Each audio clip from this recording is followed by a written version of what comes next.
미국이나 서양에는 수두를 2번 예방을 해요. 근데 아직 우리나라는 한 번만 의무로 하고.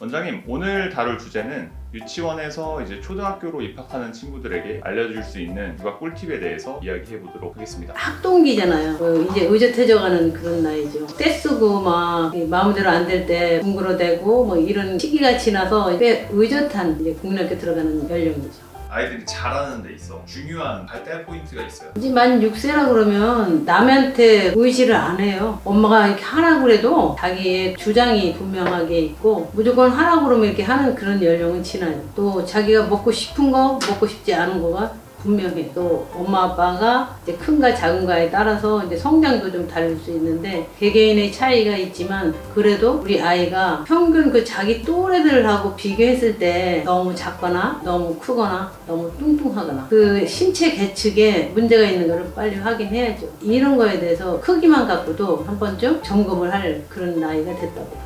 그러면 신체 계측이라는 게 어떤 게 있어요? 가장 기본적인 것이 몸무게, 키, 머리 둘레. 일단 학교에 들어가면 머리가 더 크지는 않아요. 이미 머리에 대천문이 다 닫혀버리고 이러기 때문에 거의 성인의 머리가 비슷하게 서 있을 거고. 이제 이때 중요한 거는 이제 몸무게하고 키인데 키도 크고 몸무게도 큰 거. 이런 거는 그런 대로 균형이 맞는데 키는 안 크고 몸무게만 막 너무 많이 나가는 이런 비만에 대해서 좀 걱정을 해야 되고 모두가 다 안 크는 성장이 저조한데 이런 것도 어떤 경우는 이제 너무 말라요. 키는 큰데. 그래서 이제 부모님하고 비교했을 때 너무 차이가 나지 않나 어떤 그 비율로 이제 일정하게 크는 것이 상당히 중요하다 이렇게 생각합니다.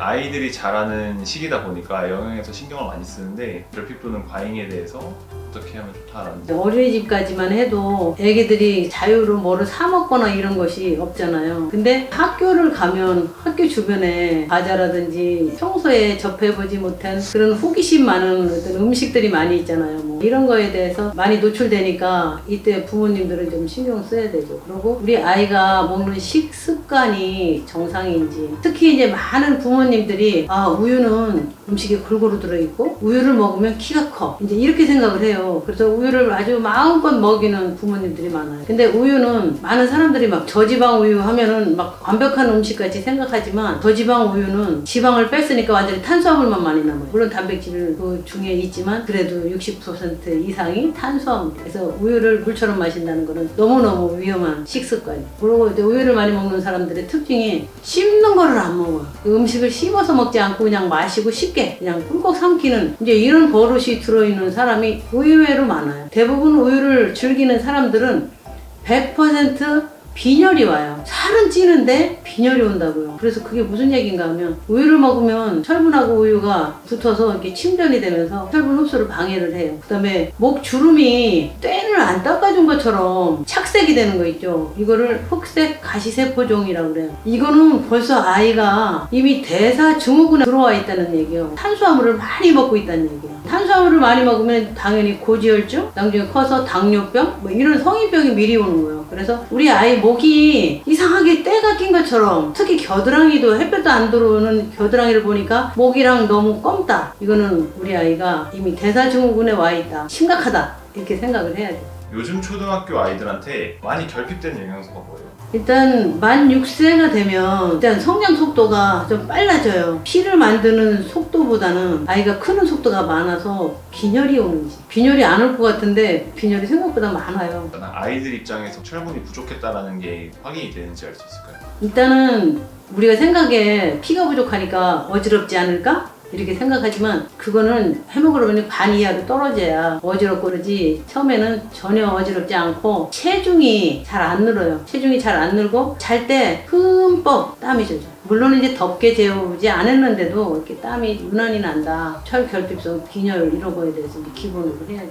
초등학교 가게 되면 이제 단체 생활을 하면서 감염병이나 이런 것들에 대해 얘기해 주시면 됩니다. 이제 학교 들어가서 가장 흔히 잘 걸리는 전염병 중에 우리가 꼭 확인해야 될 것이 미국이나 이제 서양에는 수두를 2번 예방을 해요. 왜 그런가 하면 아기 때는 수두 예방을 하니까 수두가 안 걸려요. 근데 한 학교 들어갈 때쯤 되면 이제 수두 예방한 게 면역이 약해서 돼서 다시 걸리는 사람이 많아요. 그래서 미국이나 이런 데는 전부 다 이미 수두는 2번 예방해야 된다 이렇게 돼 있는데 아직 우리나라는 한 번만 의무로 하고 아주 극히 드물게 2번 놓는 사람이 있어요. 그런데 대부분은 그냥 정부에서 알아서 하겠지 생각하고 있다 보니까 수두로 걸리는 거예요. 그리고 수두는 전염력이 굉장히 강하고 우리 아이가 이제 학교 들어가면은 수두를 한 번 더 추가로 접종을 하는 것이 아주 중요하죠. 그리고 비형간염은 이제 아기 때부터 벌써 3번 맞았는데 과연 내가 맞았는데 면역이 생겼는지 항체가 생겼는지 확인하고 결핵은 아기 때 뭐 BCG를 대부분 맞지만 결핵은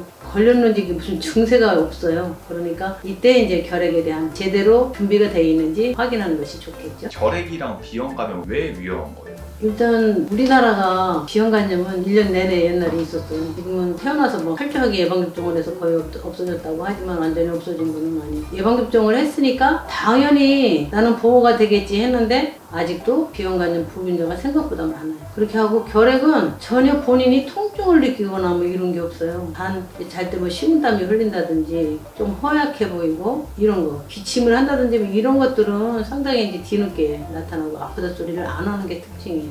그래서 일단은 전염이 될 수 있다는 결핵 예방을 했지만 그것이 완전히 보호가 100% 되는 것이 아니기 때문에 확인하는 거죠. 그럼 결핵이 많이 진행됐을 때 심해지면 위험해져요? 그렇죠. 결핵은 우리 몸에 안 가는 데가 없거든요. 호흡기뿐만 아니고 척추, 뼈, 뇌수막 뭐 다 오죠. 결핵은 걸렸다는 걸 초기에 발견하면 철저한 그 치료가 있고 대응이 있지만 발견했을 때 너무 늦거나 그러면 심각한 병증이 있으니까. 원장님은 엄마로서 갖게 된 지혜 같은 거 있어요? 저는 이제 학교 다니면서 시험도 보고 학교에서 평가를 받잖아요. 내가 1등이야, 뭐 몇 등이야, 막 이런 것이 이제 나오기 시작하거든요. 그 엄마하고 아빠한테 꼭 말씀해주고 싶은 거는 누구네 집에는 걔가 1등 했다더라. 이런 비교가 되는 이야기를 절대로 하시면 안 돼요. 더 틀렸나 보다.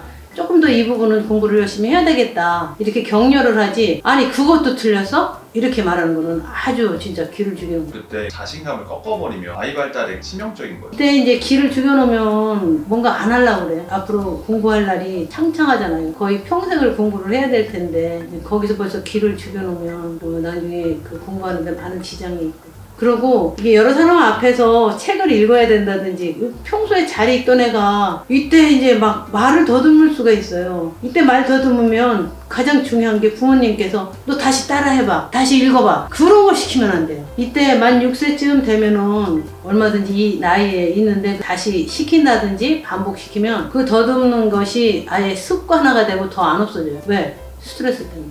왜 더듬게 되는 거예요? 되게 이제 언어 발달 과정에 학교 들어가면 제일 중요한 거는 스트레스예요. 발표를 해야 되는데 사람 앞에 나서서 한다는 것 자체가 그 스트레스라 거기에 좀 적응을 잘 못하는 수가 있어요. 그렇지만 얘가 말을 더듬는 것이 얼마나 오래가나 정도가 너무 심한가. 아이가 얼굴이 빨개지면서 뭐 어쩔 줄을 몰라 하나 스트레스를 감당을 못하는지 꼭 보셔야 될 것 같아요. 아이들 이렇게 키우면서 부모님들은 부모님의 마음대로 아이가 커주기를 기대를 하거든요. 근데 저도 이제 아들한테 이거 해, 저거 해, 이거 먹어. 다 거의 명령 비슷하게 이렇게 가게 되거든요. 그 아이들은 우리의 부속물이 아니라는 거. 우리가 하라는 대로 지시하면 따라가는 기계가 아니라는 거. 그 아이도 독자적인 개성이 필요하고 하나의 인간이라는 거에 대해서 부모님들이 조금 존중을 해줬으면 좋겠어요.